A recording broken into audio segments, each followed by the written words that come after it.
بص معايا على الجون ده كده وقول لي عرفت اللعيب ده ولا ما عرفتوش؟ حق الجمل بيرجعها لورا، عايز يلم ويشوط وجول.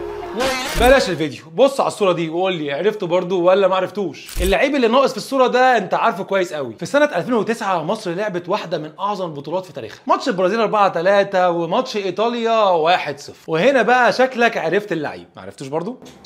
سيبك من المخرج، اللعيب ده هو شريك حسني عبد ربه في الاسماعيلي والمظلوم مع منتخب مصر في عهد حسن شحاته. ومع كامل احترامي لكل لعيبه نص الملعب دلوقتي في مصر فهم لا يقارنوا باللعيب ده. محمد حمص الجوهره السمراء التي لم يتم استغلالها في منتخب مصر. اتظلم مش عارف، ما اصل برضه كان في عتاوله في الفتره دي، ما اصل منتخب فيه حسني عبد ربه واحمد حسن حسني عبد ربه، محمد شوقي، حسام غالي، احمد حسن، حسني عبد ربه، حسام غالي، احمد حسن، محمد شوقي. غير ما اجيبش الحاجات دي في الحلقه. حسني عبد ربه وحسام غالي ومحمد شوقي واحمد حسن.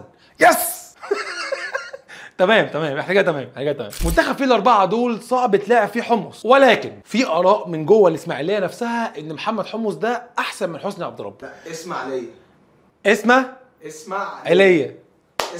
لا اسماعيلاوي. اسماعيلاوي. والحقيقه احنا مش جايين نناقش مين افضل من مين، ولكن انا جاي اقول لك ان اللعيبه اللي زي محمد حمص انقرضت. لعيب ملتزم مبتسم، لا ليه في سوشيال ميديا ولا ليه في الشو والاستشوار والحاجات دي كلها. وفوق كل ده وانا بتكلم طول الفيديو عارض لك لمساته وجوانه، تسديدات من بره 18 كتير تلاقي. ومع كامل احترامي مش واحده يا شهاب وخلصت. شهاب انت واحده يا شهاب، واحده يا شهاب، يا ولد يا ولد. تمرير طويل تلاقي. لاعبتنا الفتره دي لا مؤاخذه لابسين شباشه في رجليهم. زيادات ورا المهاجم رغم انك لاعب 8 تلاقي كتير فشخ. وزي ما كان بيزيد كان بيرجع ويدافع ويلتحم احسن من احسن واحد دلوقتي. ومع كل الامكانيات دي كان لعيب اندر ريتد مع منتخب مصر. لك ان تتخيل ان في 3 نسخ افريقيا محمد حمص ما شاركش. واللي ما يعرفش فيكم يعني محمد حمص كان موجود مع البودلة في كاس 2008. يعني لولا جونه في كاس القارات قدام ايطاليا اللي كسبناه 1-0 ما كنتش هتسمع اصلا عن محمد حمص. انا مش طالع اقول لك ان محمد حمص لو موجود دلوقتي يلعب على اجدعها لعيبه عندنا في مصر، لا يلعب في اوروبا عادي مستريح. ولكن زي ما كلنا عارفين يا عزيزي ان الكوره في مصر ما بتتلعبش بالمهاره بس، ولكنها تتلعب بالاي